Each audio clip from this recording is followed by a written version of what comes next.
ମୀନ ରାଶିରେ ଶନି ଚଳିତ 2025 ମସିହା ମାର୍ଚ୍ଚ ମାସ 29 ତାରିଖ ଦିନ ଦୀର୍ଘ 30 ବର୍ଷ ପରେ ଶନି ମୀନ ରାଶିରେ ପ୍ରବେଶ କରିବାକୁ ଯାଉଛନ୍ତି। ଜ୍ୟୋତିଷ ଶାସ୍ତ୍ର ଅନୁଯାୟୀ ଗ୍ରହ ଜଗତର ସବୁଠାରୁ କ୍ରୂର ଓ ଭୟାନକ ଗ୍ରହ ଶନି ଯେତେବେଳେ ଗୋଚରରେ ମୀନ ରାଶିରେ ପ୍ରବେଶ କରିଥାନ୍ତି ସେତେବେଳେ ପୃଥିବୀ ପୃଷ୍ଠ ଉପରେ ବଡ଼ ଭୟାନକ ଘଟଣା ଘଟିଥାଏ।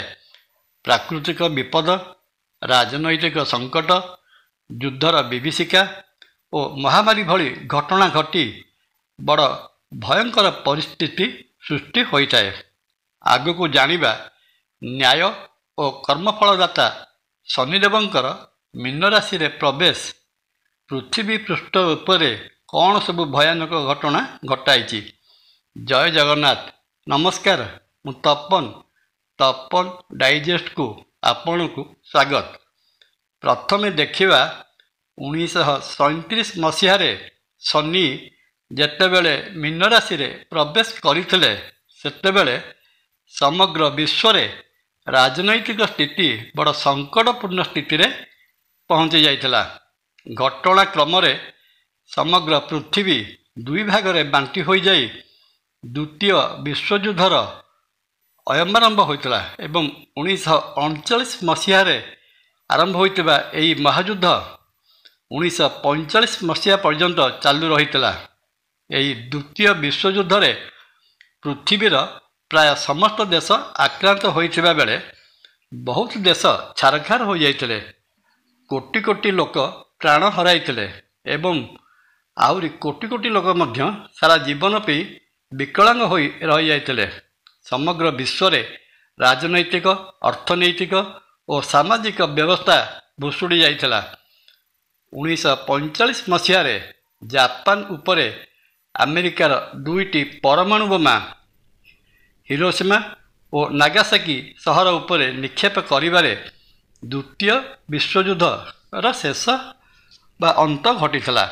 ଆମେରିକାର ଏ ପରମାଣୁ ବୋମା ଆକ୍ରମଣର ବିଭୀଷିକା ଜାପାନ ସମେତ ସମଗ୍ର ବିଶ୍ୱକୁ ସ୍ତବ୍ଧ କରିଦେଇଥିଲା।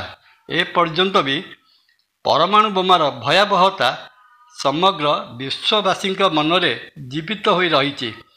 ଏ ଥିଲା 1937 ମସିହାରେ ଶନିଦେବଙ୍କର ମୀନ ରାଶିରେ ପ୍ରବେଶର ପରିଣାମ। ଶନି ଦ୍ୱାଦଶ ରାଶିଚକ୍ରର ଗୋଟିଏ ରାଶିକୁ ଅତିକ୍ରମ କରିବା ପାଇଁ ପ୍ରାୟ 2.5 ବର୍ଷ ସମୟ ନେଇଥାନ୍ତି।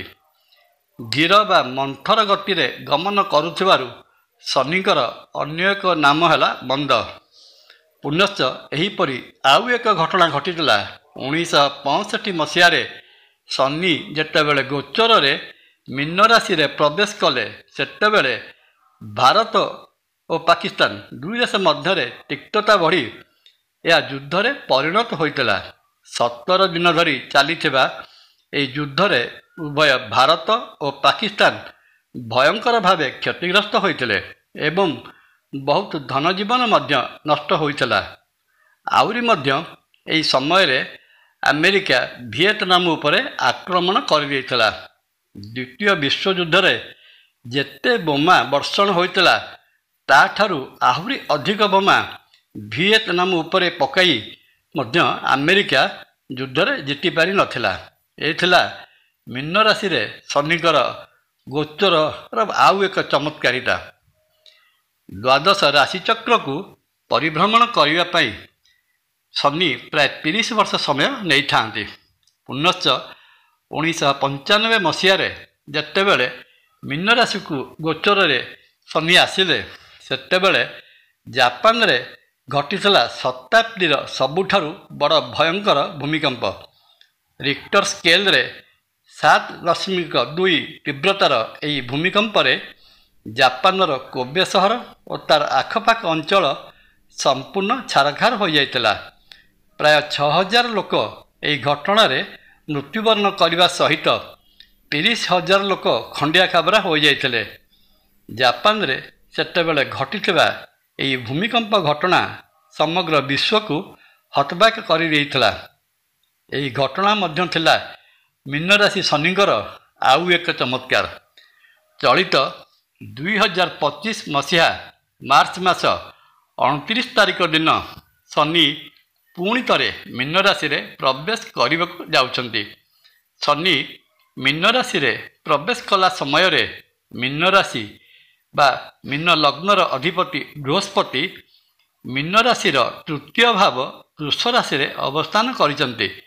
ତେଣୁ ସେହି ସମୟରେ ମୀନ ରାଶି ଅଧିପତି ବୃହସ୍ପତି ଭଲ ସ୍ଥିତିରେ ରହୁନାହାନ୍ତି। ଶନିଙ୍କ ମୀନ ରାଶିରେ ପ୍ରବେଶ ସମୟରେ ମୀନ ରାଶିରେ ସୂର୍ଯ୍ୟ, ଚନ୍ଦ୍ର, ବୁଧ, ଶୁକ୍ର ଓ ରାହୁ ଅବସ୍ଥାନ କରିଥିବେ।